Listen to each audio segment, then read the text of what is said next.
I guess I really don't know what Christmas is all about.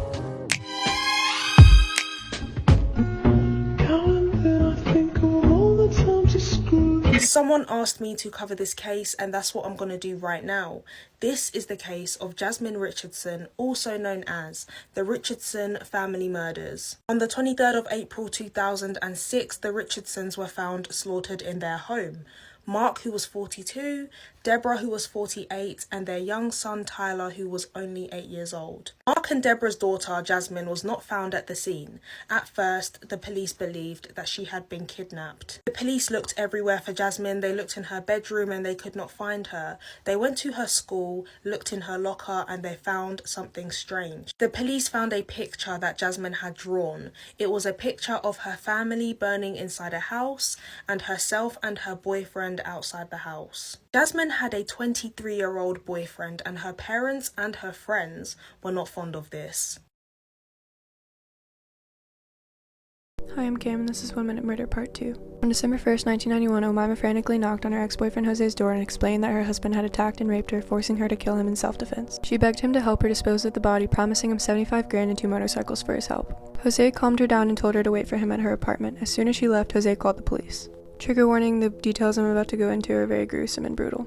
When police arrived on the scene, they walked into what seemed like a nightmare. There were bags of organs in Bill's red Corvette, trash bags filled with pieces of limbs, blood on the bedroom mattress, and a skinned human torso hanging from some clothes hangers in the bathroom. Mama insisted to police that the human remains were the aftermath of a person Bill had killed and that he was away on a business trip in Florida. The story was quickly shot down when they found Bill's head in the freezer wrapped in aluminum foil. Neighbors had told police that they had been hearing Bill's garbage disposal grinding for days. Not only was Bill's head in the freezer, it had burns consistent with having been thrown in a vat of boiling oil. His hands were found in a fryer mixed with turkey bits. Mama told psychologists she had cooked Bill's ribs and dipped them in barbecue sauce. She said that nothing was sweeter than her husband's flesh. 100 pounds of Bill's corpse still remains unaccounted for.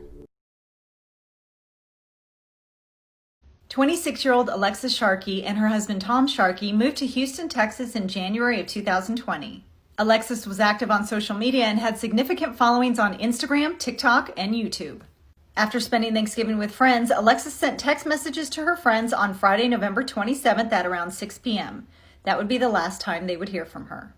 On Saturday, November 28th, after not being able to get a hold of her, friends went and knocked on her apartment door. After receiving no answer at the apartment, they filed a missing persons report.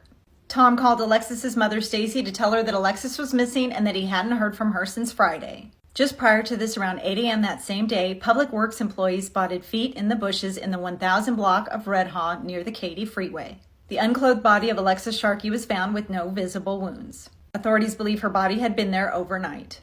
An autopsy is pending and the cause of death is unknown at this time. Hi, I'm Cam, and this is 1 Minute Murder. In May of 1999, a 14-year-old girl made her way to a Hong Kong police station. Told officers she was being haunted by the ghost of a woman who had been bound by electrical wire and tortured to death. They brushed her off until she explained that she had a hand in her murder. They followed her back to her flat and found this.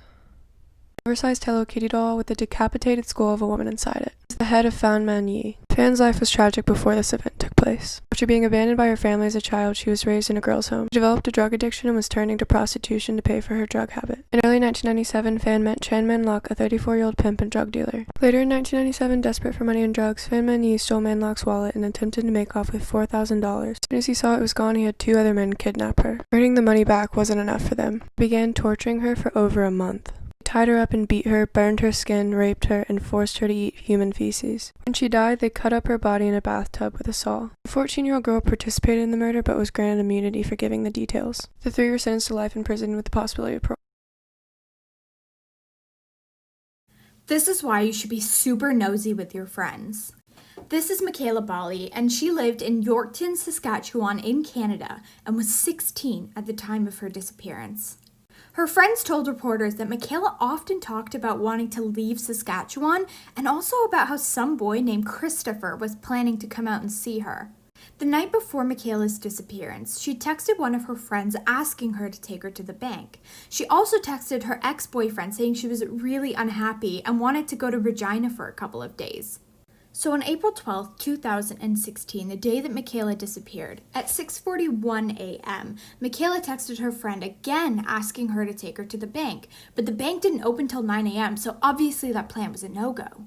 So at 8:10 a.m., Michaela's grandma dropped her off at the school, and Michaela would go inside, put her binder in a locker, and then walk right out the back door. This story gets crazy. Comment for part 2. Strangest unsolved cases around the world, starting in Australia. In August of 1994, a fisherman was on the Hawkesbury River when he felt a strong tug against his fishing net. But what he pulled up was a heavy piece of steel shaped like a crucifix, and attached was the remains of a human. The police discovered it was a man's body that had initially been covered in plastic and intentionally arranged on the crucifix, which had been custom built and would have been too heavy for a single person to lift and dump in the river. There was no matching missing persons report, and because he had been in the water between 6 and 12 months, his fingertips and facial features had eroded, so his identity remained unknown. Until 2018, when advances in DNA technology identified him as Max Tansevsky, but despite now knowing his identity, his case remains unsolved.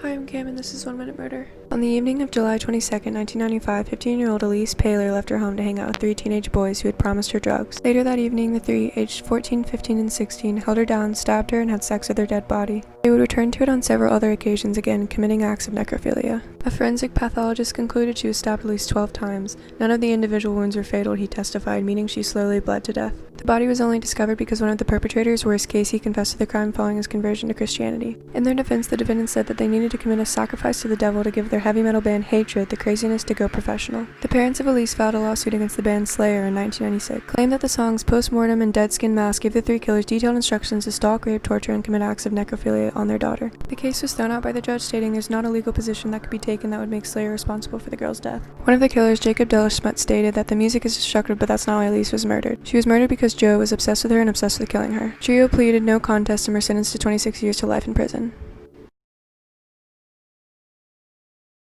In most criminal cases, we want to protect children, but in some criminal cases, we need to be protected from children. Like Craig Chandler Price, who had killed his first victim by age 13 by breaking into a neighbor's house in Rhode Island and stabbing her 58 times with a kitchen knife. And because that murder went unsolved, he was able to kill again at age 15 when he broke into his neighbor's house and stabbed a mother 57 times, stabbed her 10-year-old daughter 62 times, and crushed the skull of her 8-year-old daughter. Once he was arrested, he calmly confessed and showed no remorse, even bragging that once he got out, he would, quote, make history. And because he was sentenced as a minor, his release date was in May 2020. But while in prison, he stabbed another inmate and got 25 years added to his sentence. Horror movies based on true events, Part 1. First up, we have Jennifer's Body, which stars Megan Fox and released in 2009. This was inspired by the Elise Poller case of Arroyo Grande, California. She went missing in March of 1996.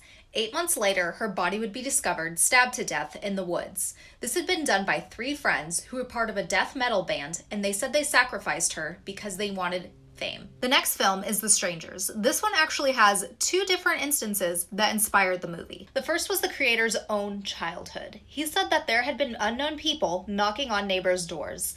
The ones that had let them in actually ended up dead. The second was Charles Manson and his cult called The Family. The incident he used was the Sharon Tate murders on August of 1969. Over the course of 2 days, they murdered 6 people after invading 2 homes.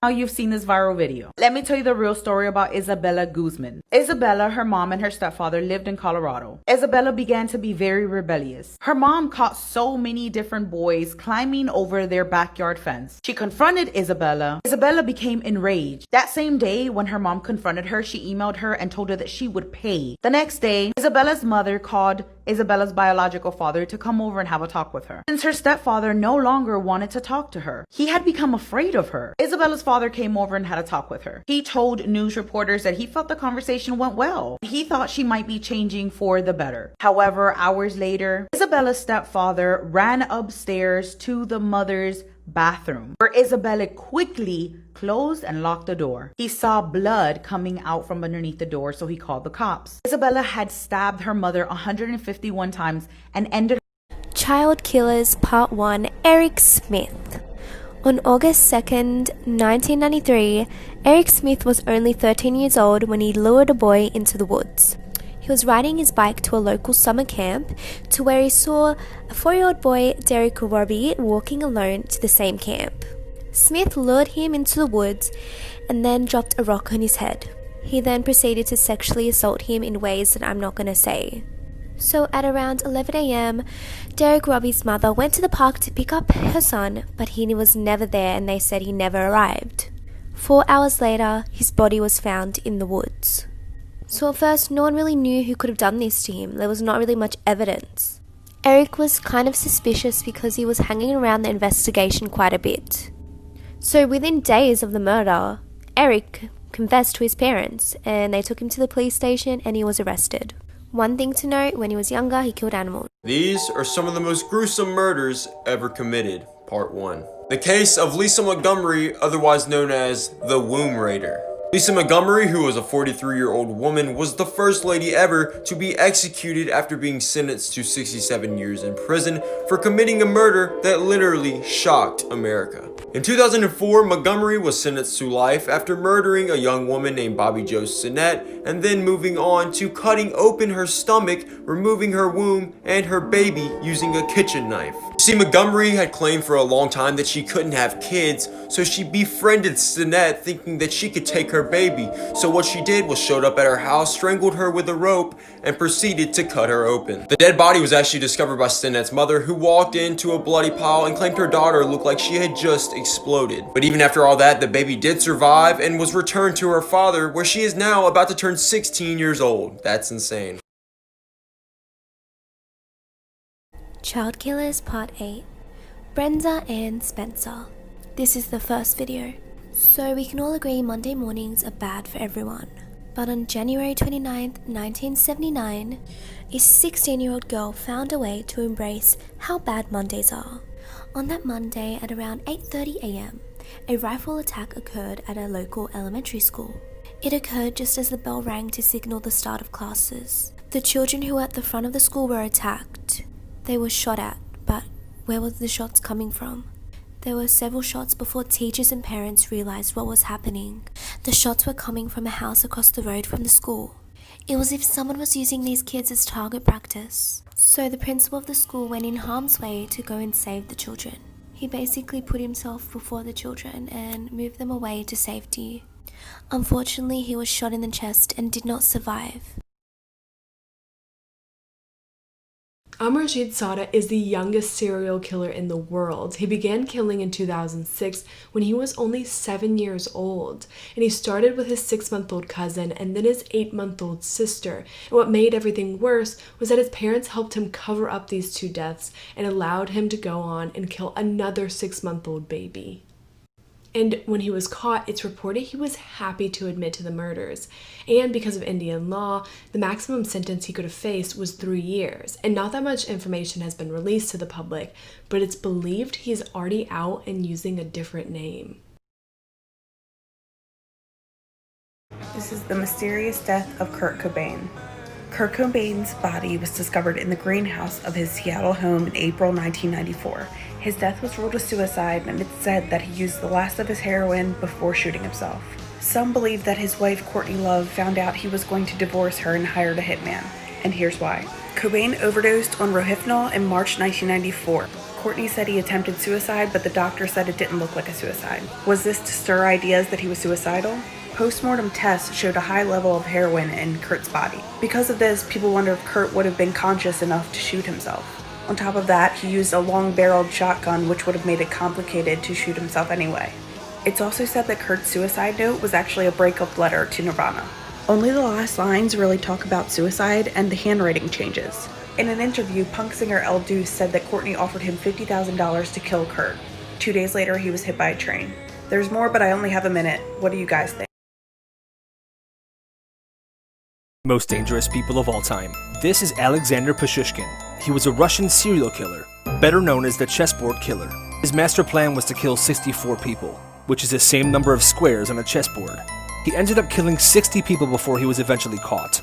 During the time of his trial, he said life without murder is like life without food. He was so dangerous they kept him in a glass box during the trial. Alright guys, I'm going to tell you in 30 seconds why she was completely failed by the court system, and also how she betrayed her daughter in the worst possible way. Which, side note, how terrifying does she look? Victoria Martens is a 10-year-old little girl from Albuquerque, New Mexico. On August 24th, 2016, police responded to a 911 call at Victoria's house. They saw a cloud of smoke coming from behind the bathroom door. They opened the door and found a burning blanket. Inside the blanket was Victoria's body, dismembered and burning. Her mom, boyfriend, and boyfriend's cousin were all arrested at the scene. The mom tells police she used to seek men out online to come have sex with Victoria while she watched, and that night she gave her meth and alcohol to relax her so her boyfriend and his cousin could rape her. She says she watched as they raped her and murdered her. Everyone's arrested. A year later, she recants, says it was a false confession, and strikes a plea deal for child endangerment with a 15-year sentence. The boyfriend and cousin's drug deals too, and nobody's been charged for her murder.